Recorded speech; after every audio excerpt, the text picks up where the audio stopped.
It is spring, and that means in Colorado, it is lake trout season. Our team is on the water every single day pretty much this time of year, and we always get asked for some tips or tactics on lake trout fishing. So that's what we're going to talk about today. Welcome to the Level Up Fishing Podcast. We're going to try to give you some tips today to level up your Laker game. And if you don't know who we are, I am Stormy Cochran. And I am Andy Cochran. And we are the proud owners of GSO Fishing. We operate a guide service on Blue Mesa. We make premium fishing jigs, and we teach classes on how to fish. So today on our podcast, we want to talk about lake trout a little bit. We could talk about lake trout for months. Yes. But we wanted to bring to lake trout fishermen's or potential lake trout fishermen's attention some of these things that we think really help you land that fish of a lifetime. And some of them are extremely small things that make a big impact. Like, I am a stickler for details. All the very, very little things that often get overlooked, I'm going to hammer those home too. And also we'll give you some other tips. Before you ever even go to the lake, you got to kind of figure out where the lake trout are going to be in the lake, right? Yeah. So the first thing you should do, and this is for anything you're going to fish for, especially if it's somewhere you've never been, is you need to understand the fish you're fishing for. And so a quick Google search, lake trout. What makes a lake trout tick? What's their preferred water temperature? When do they spawn? What do they eat? All those little things. So what you will learn from that, say for example, a lake trout's optimal water temperature comfort range, say, is 48 to 52 degree water. They like it cold. So as soon as you launch your boat at the lake you're going to, and you look at your fish finder and it has the water temp up, and the water temp says it's 42. What are you going to do with that? Right. Basically, that tells you that these fish are probably still in their winter mode because the water's so cold. So what does a lake trout do in the winter? Research that stuff. So in the same breath, if you show up to your lake and the water temp's 65, what are you going to do with that? Clearly, those lake trout are going to be nowhere near the shallows because it's too hot. So you can narrow down your search if you just do a little bit of research and figure out what these lake trout want to be doing at that time of year. And we would like to put a little disclaimer that we do not recommend fishing for lake trout when the water temp is 65 degrees. You are pulling them up from the deep, and that's really hard on them. So we don't recommend fishing for them when the weather is extremely hot. That is why we fish for them in the spring, in the fall, and in the winter. So when you think, everybody thinks of ice out fishing for lake trout because the water's cold, things are just coming to life. And rightfully so. The lake trout are comfortable, the water's cool, and oftentimes that's the time of the year that these fish are the most accessible. They're as shallow as 5 or 10 feet deep in a lot of places. And so that's why you always hear about the spring bite for lake trout being so good in most like mountain western lakes.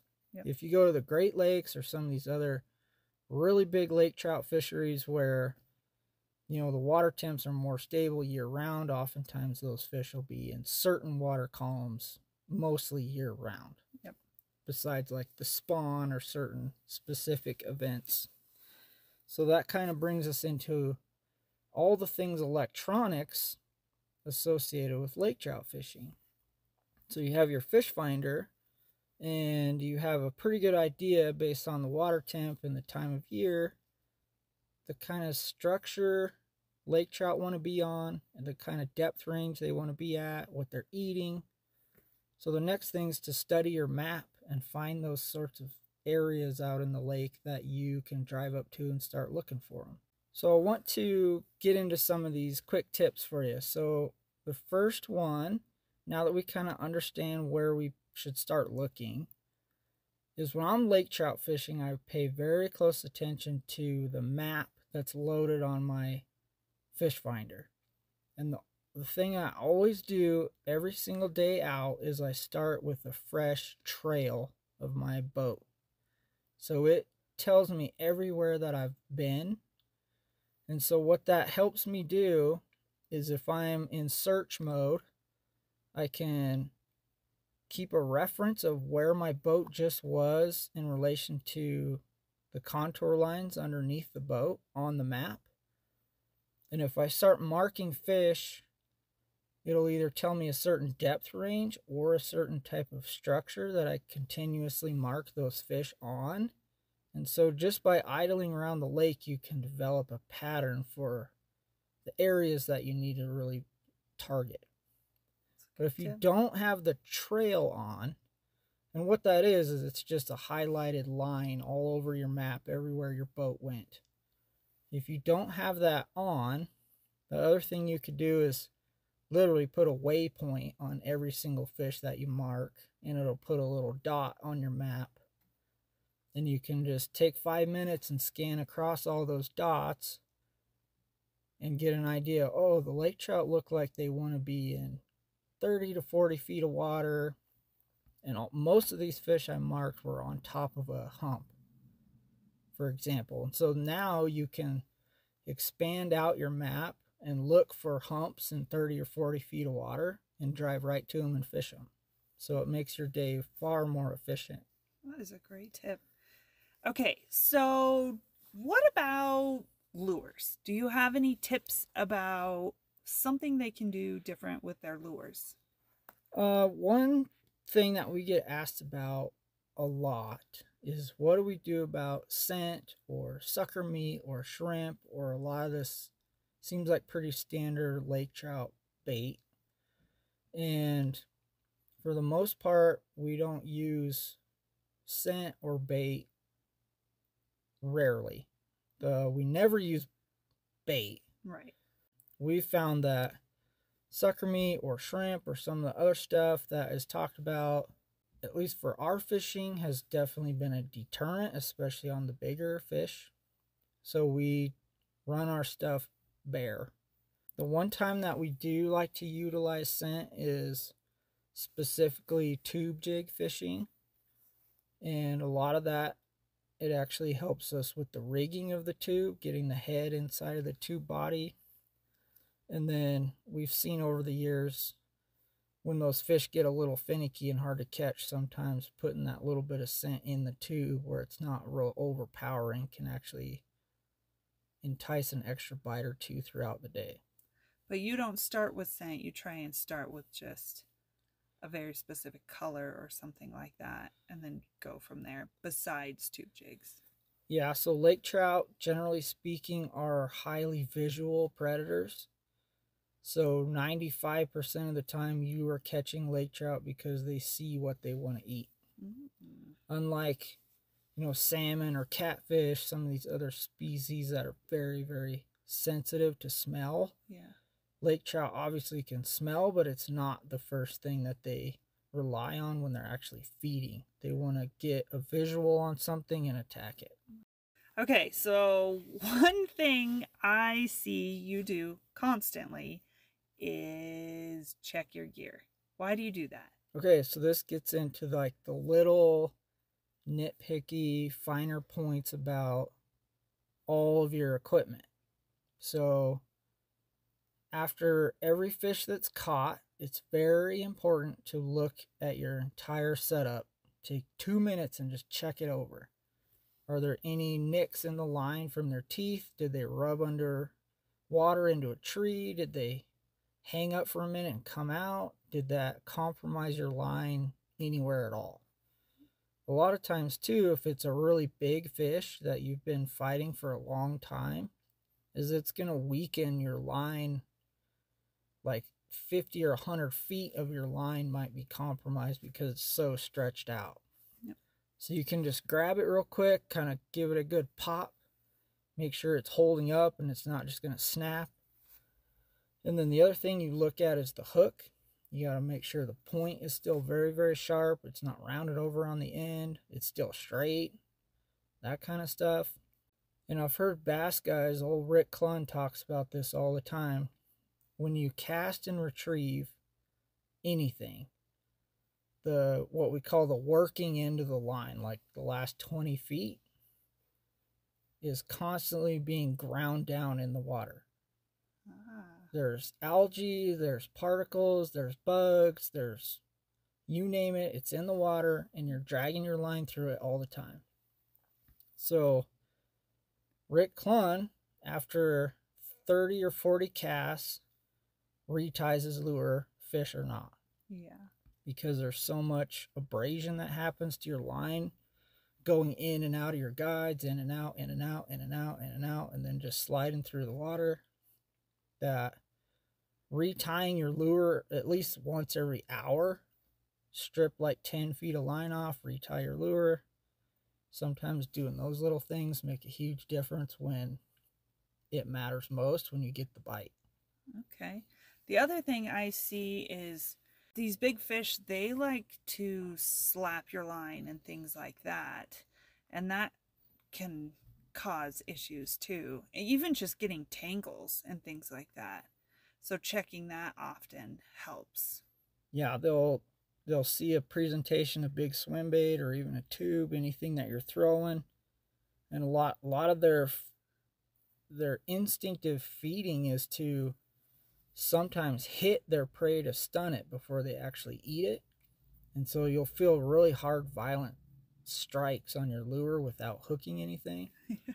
So if you feel any of that, you right away want to first kill your lure and make sure that fish isn't going to turn back around and eat it because he thought he stunned it and that's what he was going for. But for two, if he doesn't hook up right away, get that bait back to the boat and check your hooks and your line. A lot of times we reel that stuff in and there's scales stuck to the ends of the hooks covering up the point because they slapped it with their tail or something. Yeah. Okay. So say somebody has hooked into a giant lake trout or even an 8-pound lake trout. What is one tip you have when they have the fish on the line? So the biggest thing to keep in mind when you are lake trout fishing and you hook one is you have all the time in the world to put that fish in the net. They aren't going to run into a tree. They're not going to bury themselves in lily pads. These things are in open water, and so are you. And so the most important thing to hooking and landing big lake trout is just letting them fight and letting them run and getting them wore out enough to where you can comfortably put them in the net. And so the biggest thing we do is as soon as we know that hook is set, we back our drags way off. And we really like to use like moderate action rods that have a lot of flex and a lot of give to them. Because these lake trout, a lot of times you'll hook them and you'll start reeling, and a lot of times they just come in. Like they don't know what's going on. They're just kind of along for the ride, and then all of a sudden they see you standing there. And then obviously they're scared and they take off and run. And that's 90% of the time when you break a lake trout off, it's either on the hook set or on its first big initial run. Because either the rod is too stiff or the drag is too tight. And so you got to protect yourself from that fish running off on you at any given time by take up line on your reel when you can, but always be prepared for that fish to turn and run at any second. Yeah. And they are incredibly powerful and fast fish.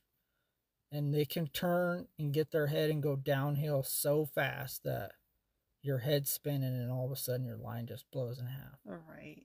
They're wild to control. The other thing they like to do too is barrel roll a lot. Yeah. And we see that too, where you'll be bringing one in and all of a sudden you'll feel like really sharp like thumps on the end of your rod tip, and that's that fish rolling, trying to get that thing spun out of his face. Yeah. That's another really important reason why we use moderate action rods and not fast action rods, because those little sharp thumps when they're rolling, you need a really, really flexible pull to, for like all that forgiveness to be able to keep that hook pinned when they're trying to spin it and alligator roll it out of their mouth. Well, and I caught my very first and second giant lake trout this summer. And for those who don't know, I have been trying for a very long time. And so I've had so many on the line and I've lost them all. And this year I caught my very first one, and it's really hard not to just freak out. When you see that thing come to the surface, like I saw you had one, and that thing shot straight to the surface. You had it reeled all the way up to the surface in like 20 seconds. We got it on video. And then it shot straight back down to the bottom of the lake. It was the craziest thing. And you just held on. You don't panic. You're so calm. I panicked the whole time I was reeling in my first lake trout. So it's really hard not to get super worked up and excited, and especially when you see them, because they might come to the surface 3 or 4 times before they're actually tired out enough to put them in the net.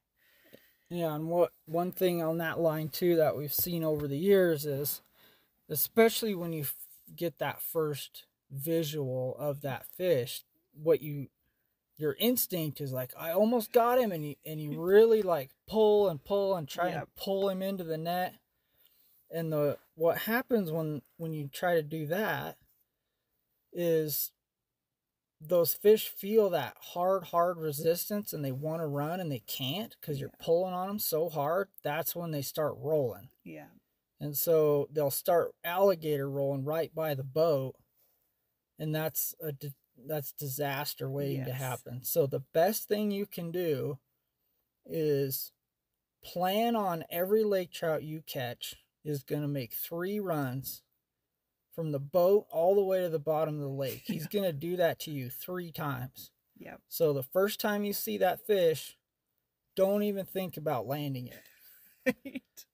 Have your drag nearly off and just be ready for the first big run. Yep. And then again, a lot of times after 2, they're done. Yep. But these pound, like teeners we call them, up to like 25-pound fish have insane stamina. And sometimes it's a 25 or 30-minute fight to get them in the boat. And sometimes you just have to hold the rod. Like there's no reeling. You don't want there to get slack line, because then they can get off, and you don't want it to be too tight. So you just got to like feel that fish out. But it's hard when you're super excited. So staying calm definitely helps. Now, you fought this fish and it's ran up and down the lake column 3, 4, 5 times, right? It's going to be tired. So what is a tip you have for releasing lake trout? So, yeah, these fish are going to be really tired. And, one thing to mention during the battle, too, is watching for air bubbles if you're fishing in fairly deep water, like 40 feet or deeper. And if these fish are fighting hard, you'll see it. Yeah. They'll start regulating their air bladder as they come up. And it's a good idea to at least fight that fish long enough to see some air bubbles. Yeah. And so the next thing that's really important about that is you fought this fish for a while, and we want them to be okay going back. And so what we really like to do is, if we're later in the season or the fish are pretty deep, or we fought the fish for a long time and the boat drifted out into deep water, is one thing you don't want to do is let these fish go in like more than 30 feet of water. Mm-hmm. So we'll pay attention to where we are, make sure we're at least 30 feet of water or less before we try to let the fish go, because the first thing it's going to do is swim straight to the bottom of the lake. So if you're in 100 feet of water, it's going to panic and run straight down, and that actually is just as hard on them as popping their air bladder on the way up. So, okay, yeah, you kind of skimmed over that a little bit. Why are the bubbles so important? So yeah, a lot of times these fish, they regulate their mass by gulping and expending air, because they'll live in 200 feet of water sometimes, which is an incredible amount of pressure on their body. Yeah. And so if you start reeling these fish up from deep water, they have all that air inside of them holding their skeleton out from being crushed in the deep water. So if you reel them straight to the top, and you see it with ocean fish a lot, where they have that sac like sticking out of their mouth, that's their air bladder. So if those lake trout don't have time to burp that air out of that thing, it can kill them, bringing them up too fast. Yeah, and letting them go. Or letting them go in too deep of water, where they don't have time to get the air built up into their swim bladder, and then when they get to that deep water, it literally crushes them. Yeah. And so we'll pull the boat over to shallow water, and what we'll do is just set that fish down in the water, holding on to its tail. And we want that fish to feel good enough to where it kicks itself away from us. Mm-hmm. So rather than just nose diving the fish back into the lake and letting him do his thing, we want to hold that fish steady. You can kind of swish them forward a little bit to get a little more oxygen through their gills, let them recover, and when they're feeling good and ready to go, they'll kick hard enough you can't hold on to them anymore, and they're good to go. Yeah, because you've seen that where anglers just like drop the fish back into the lake, and then it's tired and it can't do anything, so he just goes belly up. Yeah. And so really holding that tail until they're ready can really save their lives. And their lives are this massive span compared to a perch that's like 8 years average, or a salmon that's 4 years average. These lake trout live for decades. Yeah, lake trout have been aged at over 70 years old. Yeah. A lot of these trophy fish that we're catching are, in a lot of cases, older than we are. Right. And so we want to respect that and give that fish every chance it has to go back and do it again. And with that being said, we always try and promote catch and release for these trophy sized lake trout, because they are so important to the ecosystem of the lake. They're the spawning population, and so catch and release of these big lake trout is so important. Nowadays, there are amazing replica artists that you don't need to kill the fish to keep it, to get it mounted, to have at your house. There are amazing replica artists that can just have you show them photos and measurements and things like that, and they can recreate the fish without actually having to kill it. So we highly, highly recommend catching these fish and then releasing them successfully back into the lake. So hopefully you've picked up on a couple of things here that'll help enhance your lake trout fishing game. And thank you so much for listening to another episode of the Level Up Fishing Podcast. We will see you on the water.